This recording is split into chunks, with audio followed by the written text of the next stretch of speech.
Prendre un métro, un RER et un bus, 1h30 de trajet, c'est le minimum pour se rendre à Clichy-Montfermeil depuis Paris. Un territoire enclavé, des commerces peu développés et d'importantes zones de chantier, c'est un peu le quotidien des habitants de ces deux communes. Mais ils le disent, depuis quelques années, les choses ont commencé à bouger. Il y a un changement quand même, rien au niveau architectural, rien au niveau de murs, il y a un changement. Maintenant, ce qui reste, le fond, c'est-à-dire tout ce qui est formation, tout ce qui est emploi pour les jeunes. C'est très important parce qu'il faut savoir que Clichy, c'est la ville la plus jeune du département et la ville la plus pauvre. À Clichy-sous-Bois, 41% de la population a moins de 20 ans. Avec un revenu annuel moyen estimé à 18 500 € par an et par habitant, contre 24 900 à l'échelle nationale, les deux villes possèdent une population pauvre, soumise à d'importants problèmes de chômage. Les habitants sont bien conscients de cette réalité et proposent leurs propres solutions pour améliorer le quotidien. Il manque pour nous un grand commerce ici, des choses, des boutiques, des restaurants, pour faire des stages. Il manque les collèges, il manque les lycées, il manque beaucoup de choses pour Clichy.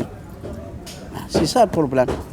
Les jeunes, il manque le principal, il manque le travail pour les jeunes et le logement. Des envies, elles en ont, plus particulièrement les femmes, parce que je côtoie plus facilement des femmes ici.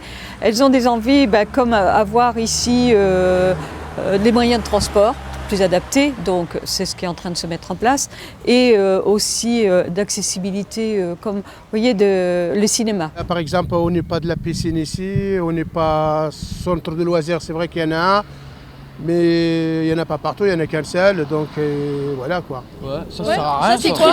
C'était une ancienne prise. Ouais. Mais maintenant, il n'y a plus rien. Maintenant, il n'y a plus rien dedans. Il faut tout casser. C'est pas possible ici. Et faire quelque chose d'autre quoi. Tout casser pour faire du neuf, c'était le projet des deux communes.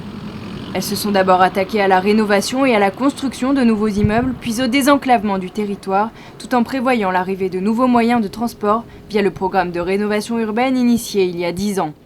Donc aujourd'hui, on est vraiment bien avancé sur le projet puisque pratiquement 90% du programme financé par l'Agence nationale pour la rénovation urbaine est réalisé.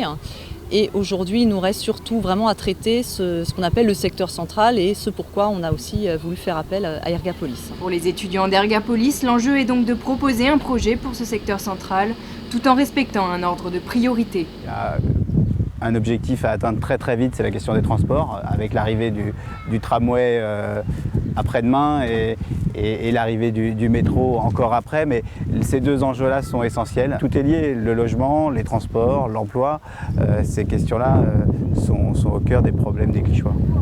Pour satisfaire les besoins des habitants, les maires de Clichy et Montfermeil se sont fixés un objectif en plus, faire en sorte qu'ils s'approprient l'espace naturel de la forêt de Bondy.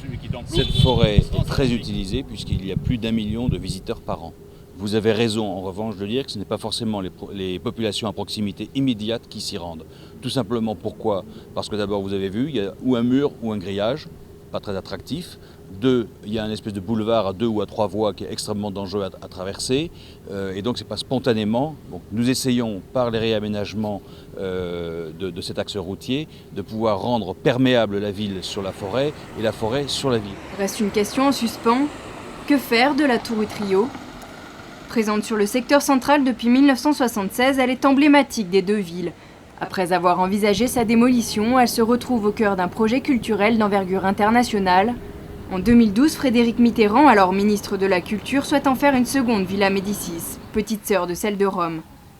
Le projet, très coûteux, est encore en discussion, mais il a déjà les faveurs des deux maires. La culture, c'est vraiment un élément de rencontre, de partage, d'intégration. Et avoir ici un lieu qui aura un rayonnement métropolitain, national, voire international, culturel, me paraît très important pour contribuer encore à ce changement d'image.